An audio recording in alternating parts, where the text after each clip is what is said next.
Imagine that you're living under the Iron Curtain, and all you have for entertainment on television is just one single television station that broadcasts only 4 hours a day, three of which are non-stop communist propaganda. Now, one day the Iron Curtain is lifted and you're exposed to American culture. We're talking jazz music, we're talking rock and roll, but most importantly, Hollywood movies. Movies with special effects that blow everyone's minds. And most importantly, on so many topics that people thought it's illegal to even think about. So, because of that, all of my family and all of my friends would get together in one place in order to watch the Oscars. And I'm generally curious if this would also happen in America and in other places. But here, the Oscars were something incredibly popular. Today, not so much.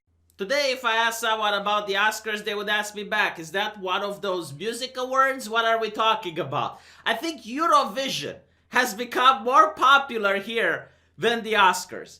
And there are many reasons for it. One of the main reasons, in my opinion, is that movies are genuinely bad. Everything that comes out is either a remake, a reimagining, a sequel, or if it's something new, it's something that's just poorly made. I mean, think about it this way. If a movie does not have memes, then it's a bad movie. Lord of the Rings, you can't go on the internet without seeing memes from that movie. The Matrix. When a movie is genuinely good, it means that some people will spend their free time in order to create art and memes that are inspired from that movie. And it also means that other people will share that art around because that's how popular the movie is. Recently, I can't remember walking out of a cinema and feeling that I genuinely saw a work of art. Most of the times I walk out and a couple of hours later, if not the next day, I even forget about the type of movie that I seen. They're not a family event anymore where you would take the entire friends and family to go see a movie. It's just like something that you do in order to just spend some time. The last movie that I think was genuinely good might have been Marvel's Endgame. And even that might be a stretch because I'm saying it's good simply because everything else is bad. And then let's not forget The Joker, which in my opinion was a ripoff from King of Comedy and Taxi Driver in a very similar manner that The Force Awakens is a ripoff on the other three Star Wars movies. But that doesn't make it a bad movie. It just shows that going back into time and taking elements of when movies were actually good and putting it on the screen today is mind-blowing because everything else is crap. Everything else is bad. So, of course, people aren't going to be that passionate in the Oscars. Secondly, the Oscars are highly politicized to the point where people were complaining that not a lot of black people won the Oscars. They couldn't name a black actor that they would consider, right, this guy deserves to win. But he didn't win because the jury is racist. No, they just came to the conclusion that more people need to win Oscars because Oscars are so white. And one of the members in the jury that has been there for decades was fired for no reason whatsoever so that they can have more diversity in the jury. So, of course, when you're going to politicize something and you take away the idea from giving it to the best picture and you're going to give it to the best skin color, then a lot of people are going to be put off by it.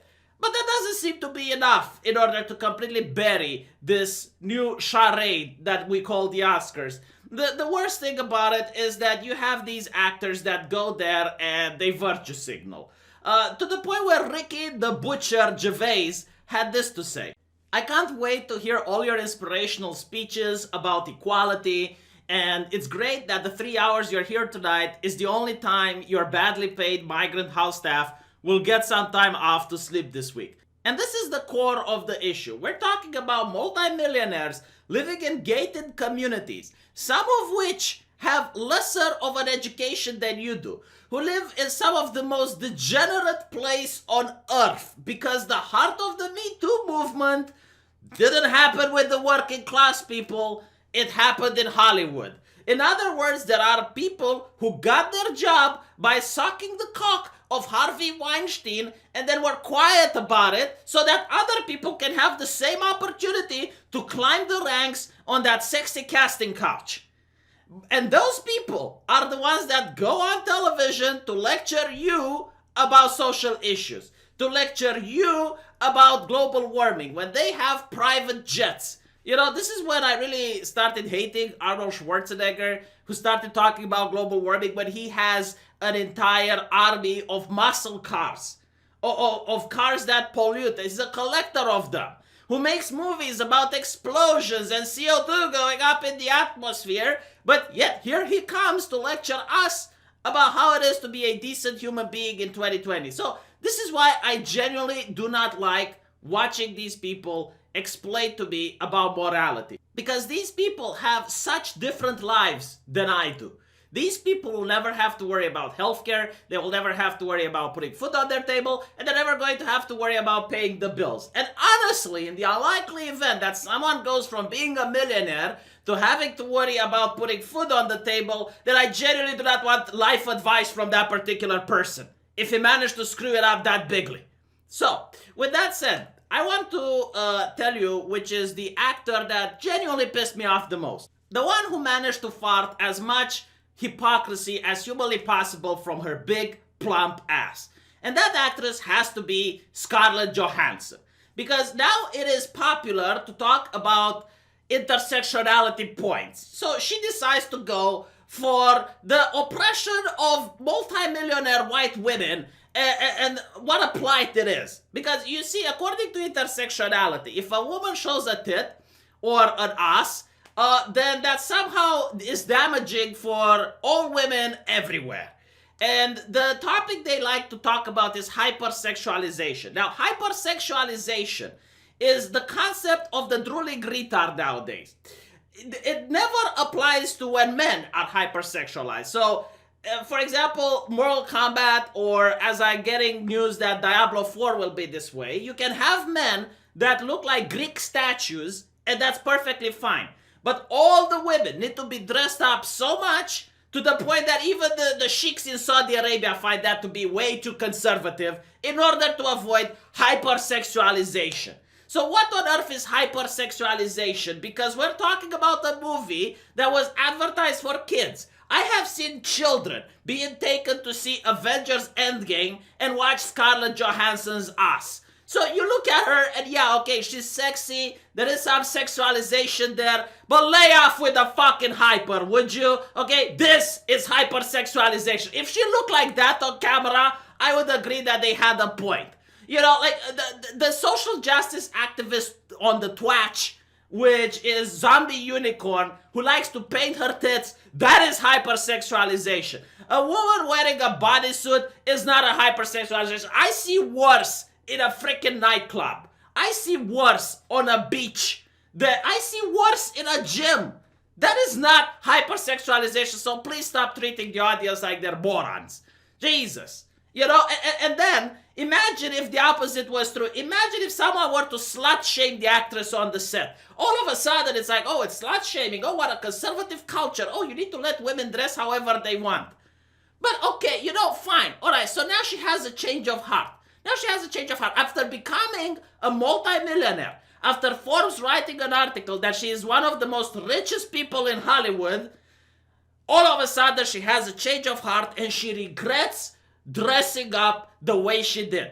Oh, is she going to donate all her money then? Because that must be blood money, isn't it? If she can't sleep at night, that she over-sexualized herself, and I assume this hurted women everywhere. There are women in China being hurt by the way she decided to dress. Why isn't she donating the money then? Donate to a charity, you know, and make room for someone else. Like, step down as Black Widow. I will play Black Widow, okay? I will sexualize myself for the pleasure of the viewer if this means I can become not only a multimillionaire, but famous and have the opportunity to have a platform at the Oscars. How about that?